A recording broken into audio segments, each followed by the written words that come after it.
Hello all my dear student, कैसे हैं आप सब। Welcome to Bihar board education. और फाइनली आज मैं आप लोगों के लिए लेके आया हूँ क्लास 12 हिस्ट्री के मॉडल पेपर, जहां से आपको अनुभव मिलेगा कि हमें एग्जाम की तैयारी कैसे करना है, किस टाइप के प्रश्न एग्जाम में सेलेक्ट होने वाले हैं और क्वेश्चन जो है कौन कौन से चैप्टर से बनने वाले हैं और क्वेश्चन ईजी रहेगा हार्ड रहेगा।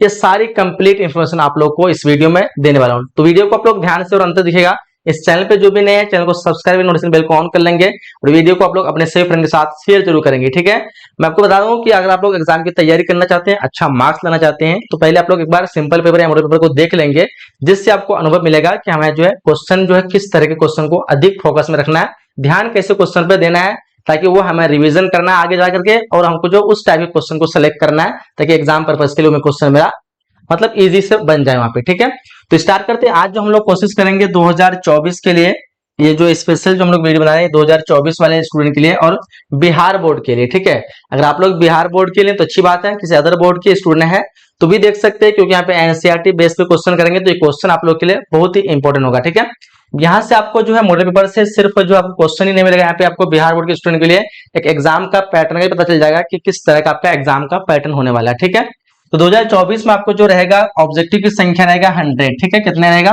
100 रहेगा। इसी में आप लोग 2 मार्क्स वाले सब्जेक्ट को देखें तो आपको जो रहेगा 30 रहेगा। ठीक है, और 4 मार्क्स वाले क्वेश्चन की संख्या बोले तो वो 8 रहेगा। ठीक है, टोटल क्वेश्चन की संख्या 138 रहेगा।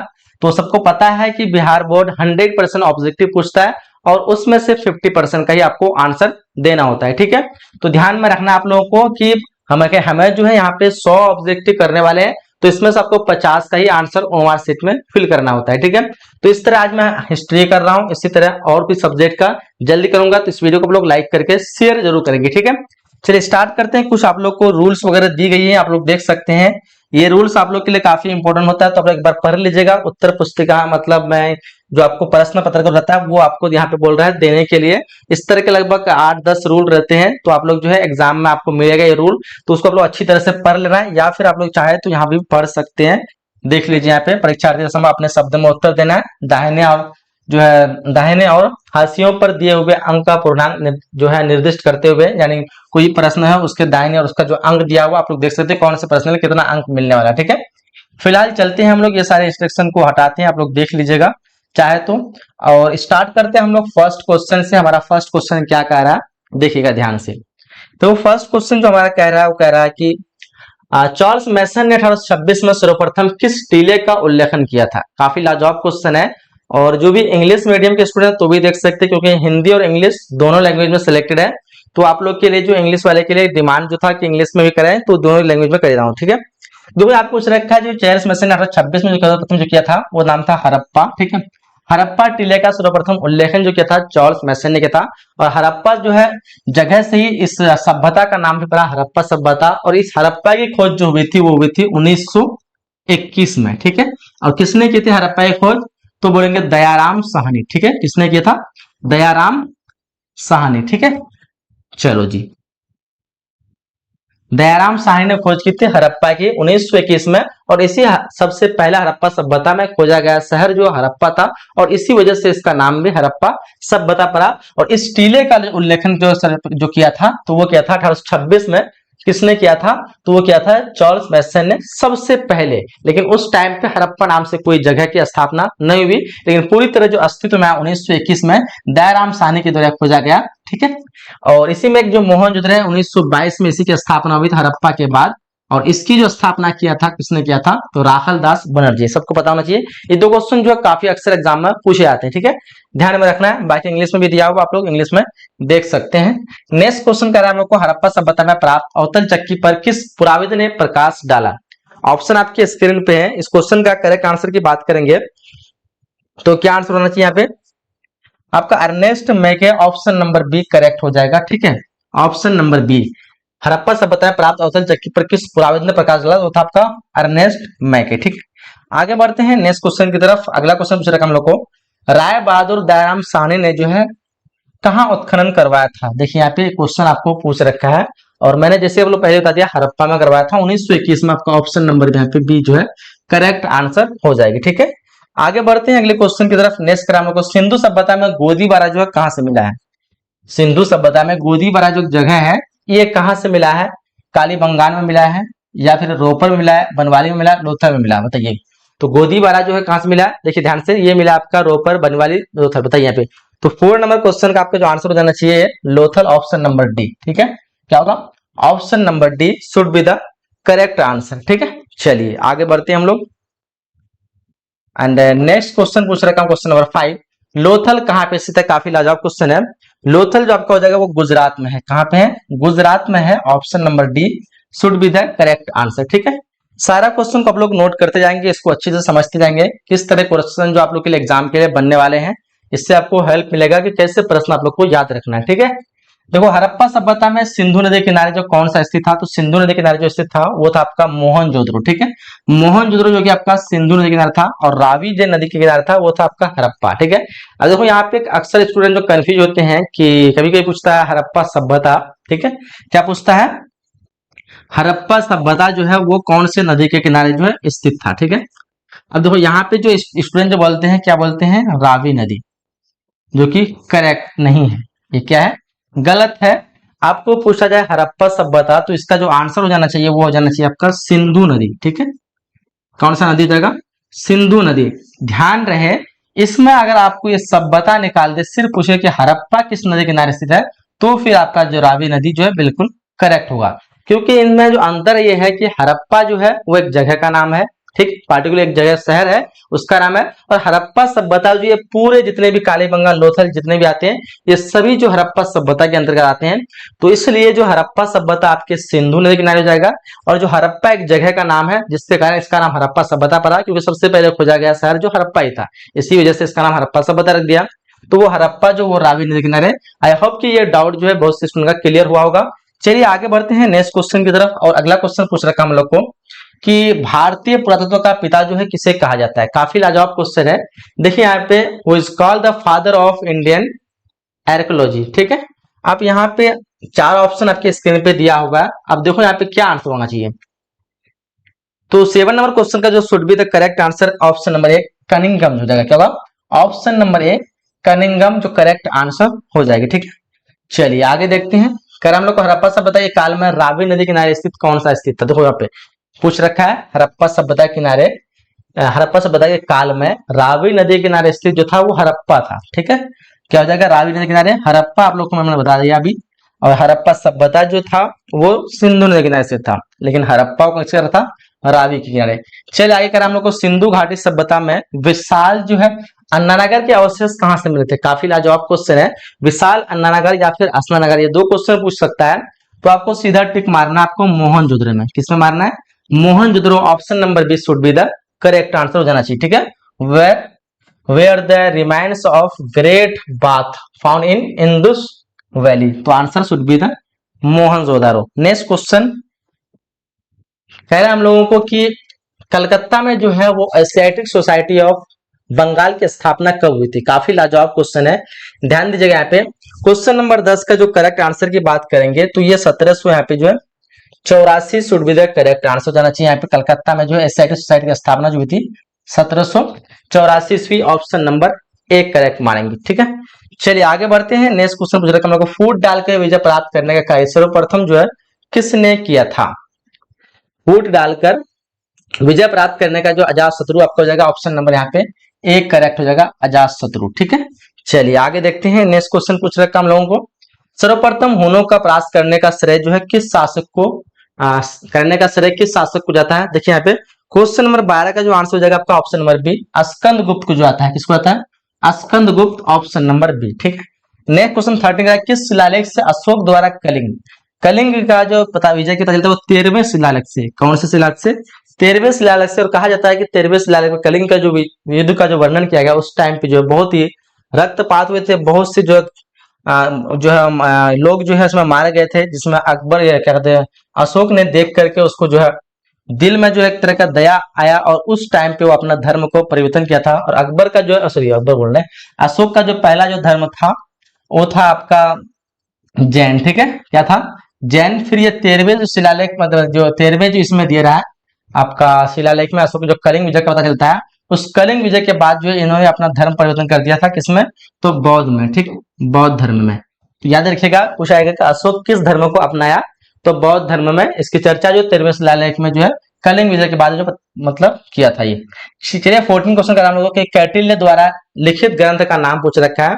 तो ये काफी इजी सा क्वेश्चन होगा, अर्थशास्त्र काफी बार एग्जाम में पूछा आता है। अब देखो यहाँ पे अर्थशास्त्र जो है ये इकोनॉमिक्स वाला अर्थशास्त्र नहीं है, कैटिल्य के अर्थशास्त्र में जो है राजनीति के बारे में कही गई है।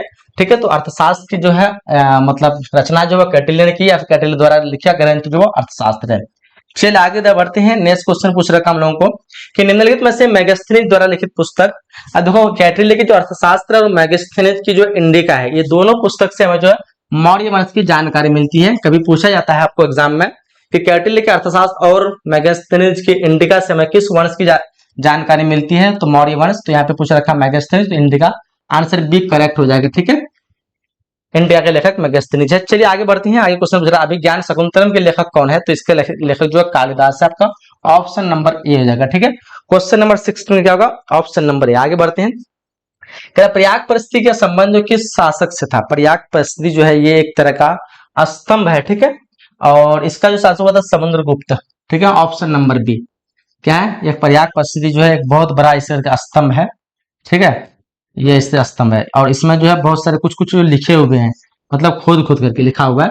तो इसी को जो है कहते हैं प्रयाग परिस्थिति। इसकी जो रचना हुई थी मतलब किस शासन में हुई थी, तो समुद्रगुप्त के काल में। ऑप्शन बी हो जाएगा 17 नंबर क्वेश्चन का। ठीक है, चलिए आगे बढ़ते हैं। नेक्स्ट क्वेश्चन हम लोग को अर्थशास्त्र एवं इंडिका से जो है किस राजवंश की जानकारी मिलती है, देखो मैंने बता दिया आप लोग को। और देखो क्वेश्चन पूछ रखा है, इससे आपको अनुभव मिल जाए किस तरह के क्वेश्चन आप लोग के एग्जाम में सेट होने वाले हैं। तो अच्छी तरह से आप लोग को देखना है, अंत तक देखना है, सारे क्वेश्चन को आप लोग को रिवीजन करते जाना है। ठीक है, बाकी देखिए यहाँ पे उपनिषदों की संख्या कितनी है, तो उपनिषदों की संख्या कितना होगी, 104। ऑप्शन बी हो जाएगा 104 होगा, 108 होगा। देखिए तो 19 नंबर क्वेश्चन का 108 हो जाना चाहिए, ऑप्शन नंबर ए। ठीक है, ऑप्शन नंबर ए हो जाएगा 108 उपनिषदों की संख्या। चलिए आगे बढ़ते हैं। और आप लोग में से जो भी एडमिशन नहीं किए हैं, ठीक है, एडमिशन चल रहा है, आप लोग एडमिशन कर लीजिए।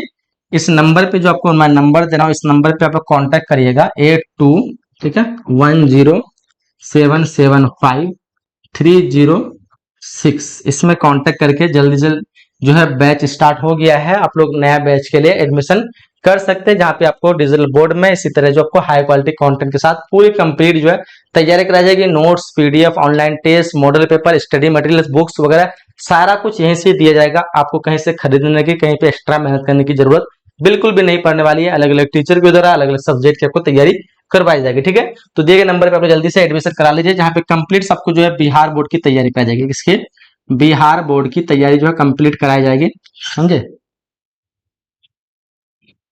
कंप्लीट आपको बिहार बोर्ड। और अभी जो बैच चल रहा है हम लोग का 2024 के लिए चल रहा है, तो 2024 की तैयारी कराई जाएगी और लगभग हर साल करवाते हैं, तो आप लोग पता होना चाहिए। फिलहाल आप लोग नंबर पे कांटेक्ट कर लेना। आगे बढ़ते हैं। कह रहा मेगास्थनीज कौन था, तो मेगास्थनीज एक राजदूत था जो कि चंद्रगुप्त मौर्य के दरबार में आया हुआ था। यूनान का राजदूत था। कहाँ का था, यूनान का। कभी कभी ये भी पूछता है मेगास्थनीज कहाँ का है, तो यूनान का। चलिए आगे कह रहे हैं कि पंच चिन्ह वाले जो सिक्के बने थे किसके होते थे, तांबे के होते हैं। बी और सी दोनों के होते हैं, ठीक है, बी और सी तांबे के और चांदी के। ऑप्शन नंबर डी करेक्ट हो जाएगा। चलिए आगे क्वेश्चन पूछ रखा हम लोग को, भीष्म और भीष्म को और क्या नाम से जानते थे, तो गंगापुत्र के नाम से जानते थे। ऑप्शन बी करेक्ट मारेंगे, ठीक, गंगापुत्र।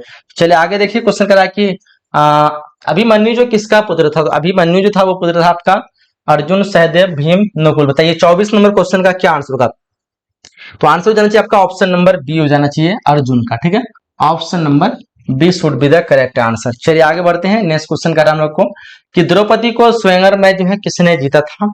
देखिए यहाँ पे क्या आंसर होगा, 25 नंबर क्वेश्चन का जो आंसर हो जाएगा आपका ऑप्शन नंबर बी, अर्जुन ने जीता था, ऑप्शन नंबर बी। ठीक है, चलिए आगे बढ़ते हैं अगले क्वेश्चन की तरफ। करें हम लोग को कौरवों की संख्या कितनी थी, तो कौरवों की संख्या 100 थी और पांडवों की संख्या 5, जो कि युद्ध हुआ था और जो है यहाँ पे कौरवों की हार हुई थी और पांडवों की जीत हुई थी। चलिए आगे बढ़ते हैं। क्वेश्चन कर हम लोग को महाभारत की रचना किस भाषा में हुई थी, ये भाषा हुई थी संस्कृत भाषा में, ऑप्शन नंबर ए। कभी कभी पूछता है आपको महाभारत की रचना किस भाषा में, इसके लेखक कौन है, तो वेद व्यास। ठीक है, कौन है, तो वेद व्यास जो है महाभारत के जो है लेखक है। कभी कभी ये भी एग्जाम में पूछता है। ठीक है, चलिए आगे पूछते हैं कि क्वेश्चन पूछ रखा हम लोग को कि ऋग्वैदिक लोग जो किसकी पूजा करते थे, तो ये प्रकृति की पूजा करते थे। ऑप्शन नंबर डी यहाँ पे करेक्ट हो जाएगा। किसकी पूजा करते थे? प्रकृति। याद रखिएगा, काफी लाजवाब क्वेश्चन है भी। कह रहा है कि नाथू मुनि का संबंध जो किससे है, तो नाथू मुनि का संबंध बौद्ध धर्म, शैव धर्म, वैष्णव धर्म। क्या होगा? 29 नंबर क्वेश्चन को देखिए एक बार। नाथू मुनि का संबंध हो जाना चाहिए आपका ऑप्शन नंबर बी हो जाएगा यहाँ पे, बौद्ध धर्म से। ठीक है, option number B correct answer मानेंगे। चलिए आगे बढ़ते हैं। नेक्स्ट कर हम लोग को सुत्त पिटक जो किस धर्म से संबंधित है? सुत्त पिटक की बात करें तो ये आपका बौद्ध धर्म से। ठीक है, त्रिपिटक जो है बौद्ध धर्म से है। त्रिपिटक का जो है एक भाग है जिसका नाम है सुत्त पिटक। त्रिपिटक को 3 भागों में बांटा गया। त्रिपिटक का संबंध जो है वो बौद्ध धर्म से है। तो त्रिपिटक का ये भाग है एक सुत्त पिटक, जिसको हम कहते हैं विनय पिटक, धम्म पिटक, 3 भाग है। ठीक है, जिसमें सुत्त पिटक जो है ये त्रिपिटक का भाग है और त्रिपिटक बौद्ध धर्म से। जाहिर सी बात है कि सुत्त पिटक जो आपका बौद्ध धर्म से ही होगा। नेक्स्ट कह रहा है हम लोगों को कि महात्मा बुद्ध का बचपन का नाम पूछ रखा है, वर्धमान था। सबको पता है महात्मा बुद्ध का बचपन का नाम क्या था? वर्धमान था। इसी में कभी अरे महात्मा बुद्ध पूछ रखा है, गलत। सिद्धार्थ था। ठीक है, और क्या कहते हैं, महावीर के बचपन का नाम वर्धमान था। ठीक है, यहाँ पे आपका ऑप्शन नंबर बी जगह सिद्धार्थ हो जाएगा। ठीक है, मतलब सही लिख रहे हैं लेकिन मार्क ए में रहे। चलो ऑप्शन बी करेक्ट हो जाएगा। चलिए आगे बढ़ते हैं। नेक्स्ट कह रहा हम लोगों की प्रथम बौद्ध संगीति जो किस शासक के काल में हुई थी? ये हुई थी अजातशत्रु। ठीक है, ऑप्शन नंबर ए जगह। 32 नंबर क्वेश्चन क्या होगा? ऑप्शन है। चलिए आगे बढ़ते हैं। नेक्स्ट क्वेश्चन पूछ रखा हम लोगों को कि महावीर ने पार्श्वनाथ के सिद्धांत में एक नया सिद्धांत जोड़ा था जिसका नाम था ब्रह्मचर्य। क्या नाम था? ब्रह्मचर्य। ऑप्शन नंबर बी करेक्ट हो जाएगा। ठीक है, सारा क्वेश्चन को आप लोग अच्छी तरह से देखते जाना है। एक भी क्वेश्चन आप लोग का भूल नहीं होना चाहिए, मिस्टेक नहीं होना चाहिए। अच्छी तरह से इसको समझते जाएंगे। प्राचीन भारत में धम्म की शुरुआत जो है किस शासक ने की थी? धम्म की शुरुआत जो की है वो अशोक ने किया था। ऑप्शन नंबर बी हो जाएगा। क्या हो जाएगा? Ashok, option number B. चलिए आगे बढ़ते हैं। धम्म मतलब क्या था? एक अशोक का धर्म प्रचार करना धम्म कहलाता है। यानी अशोक जो है महात्मा बुद्ध के बारे में प्रचार कर रहे थे और उसको जो एक अपना जो आदर दे रहे थे, अपना अच्छा इसको धर्म मानते थे। और उसी धर्म मतलब महात्मा बुद्ध की वजह से क्या किया, वो बौद्ध धर्म का प्रचार करने लगा। उसी का नाम दे दिया धम्म। ठीक है, तो यहाँ पे जो धम्म का मतलब जो शुरुआत की थी वो अशोक ने किया था। ऑप्शन बी हो जाएगा। नेक्स्ट क्वेश्चन पूछ रखा हम लोगों को कि बुद्ध चरित्र की रचना जो है किसने की थी? तो बुद्ध चरित्र की रचना जो अशोक घोष हो जाएगा आपका। Option number B. ठीक है, देखो यहाँ पे 35 नंबर क्वेश्चन क्या हो जाएगा? ऑप्शन, चलो जी बी हो जाएगा। नेक्स्ट क्वेश्चन पूछ रखा हम लोगों को कि प्रथम जैन संगीति जो कहाँ हुई थी? तो प्रथम जैन संगीति पूछ रखा है। डिफरेंस को बताना चाहिए। इसका जो आंसर होगा वो पाटलिपुत्र। ऑप्शन नंबर बी हो जाएगा। ठीक है, कहाँ हो जाएगा? पाटलिपुत्र। चलिए आगे बढ़ते हैं नेक्स्ट क्वेश्चन की तरफ। कह हम लोग को कि पावापुरी का संबंध जो है वो पावापुरी इसका संबंध किस धर्म से है? जैन धर्म से हो जाएगा आपका। Option number B. ठीक है, ऑप्शन बी हो जाएगा। कह हम लोग को कि कदम्बरी जो है, कदम्बरी के लेखक कौन थे? तो कदम्बरी के लेखक पूछ रखा है। देखो यहाँ पे क्या हो जाएगा? कादम्बरी के लेखक बाण्य भट्ट, कालिदास, अश्वघोष या फिर कौटिल्य। 38 नंबर क्वेश्चन का जो आंसर हो जाएगा वो Bana Bhatta. Option number A. ठीक है, ऑप्शन ए करेक्ट आंसर हो जाएगा। ठीक है, चलिए आगे करते हैं। हम लोग को कि बांस बनना किस आंदोलन को शुरू किए थे? बांस बनना किस आंदोलन तो किया? वीर शैव लिंगायत। ऑप्शन नंबर बी जगह। ठीक है, 39 नंबर क्वेश्चन क्या होगा? ऑप्शन नंबर बी बोल रहे हैं, यानी डी हो जाएगा जी। डी में टिक मार रहा है, बी कैसे मार रहा है? ऑप्शन नंबर डी करेक्ट हो जाएगा। चलिए आगे बढ़ते हैं। क्वेश्चन पूछ रखा हम लोग को कि आईने अकबरी कितने भागों में विभक्त है? देखो इस क्वेश्चन में अक्सर स्टूडेंट जो है कंफ्यूज होते हैं। आईने अकबरी, देखो आईने अकबरी जो है अकबरनामा का भाग है और अकबरनामा के लेखक अबुल फजल है। और अकबरनामा जो है 3 भागों में है और तीसरे भाग का नाम है आईने अकबरी। ठीक है, जो कि 5 भागों में है। कितने भागों में है जी? 5 भागों में। ऑप्शन नंबर डी करेक्ट हो जाएगा। ठीक है, याद रखना है। ठीक है, अकबरनामा जो है वो कितने भागों में है?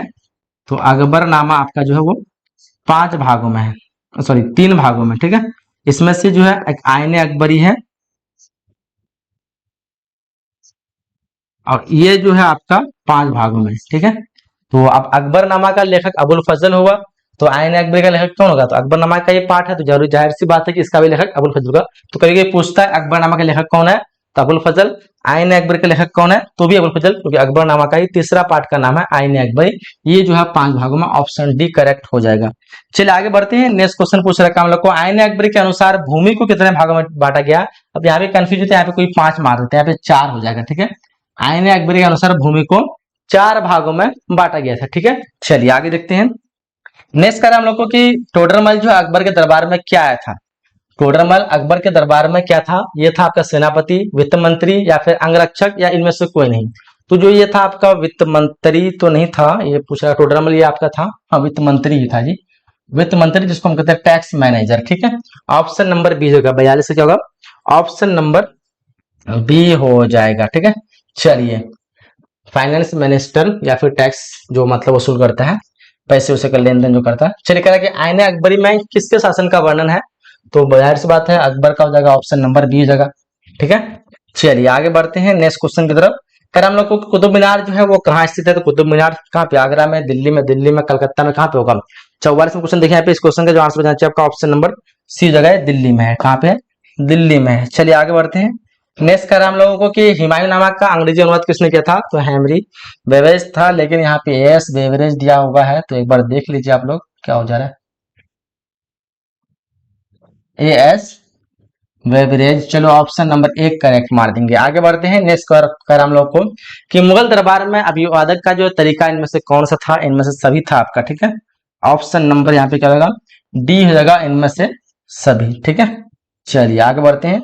कर हम लोग को अकबर ने दीन इलाही जो है कब शुरू किया था, देखो यहाँ पे 1581 कभी कभी रहता है, 82 भी रहता है, ऑप्शन डी मानेंगे इसका। 47 का क्या होगा, option number D correct answer करेंगे। चलिए आगे बढ़ते हैं नेक्स्ट क्वेश्चन की तरफ। कह रहा है कि गुलबदन बेगम जो कौन थी, तो गुलबदन बेगम जो है नायिका लेखिका, बताइए। 48 नंबर क्वेश्चन का जो आंसर हो जाएगा आपका वो थी लेखिका, ऑप्शन नंबर सी मार देंगे। ठीक है, चलिए जी आगे बढ़ते हैं। खैर हम लोग को कि मुगल चित्रकला किसके समय में चरमोत्कर्ष पर पहुंची थी। अब यहाँ पे दो कंफ्यूज नहीं होना, मुगल चित्रकला पूछे तो आपको जहांगीर मारना है। ठीक है, अगर मुगल स्थापत्य कला पूछे तो फिर शाहजहां मारना है। याद रखेंगे 100 से शाहजहां होता है और 100 से स्थापत्य कला भी होता है। ठीक है, तो क्लियर वो चीज आप लोग का कंफ्यूजन दूर हो जाना चाहिए।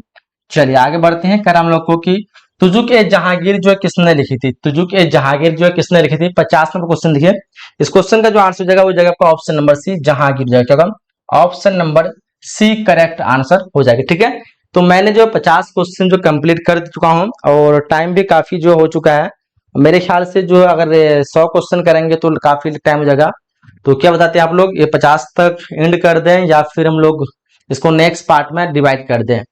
वैसे जो आप लोग को एग्जाम में जो आंसर देना है वो 50 का ही आंसर देना है। ठीक है, कितने का देना है, 50 का ही आंसर देना है। और आपको मैं कराने वाला था 100 ऑब्जेक्टिव, लेकिन समय जो है इसमें काफी लग गया है।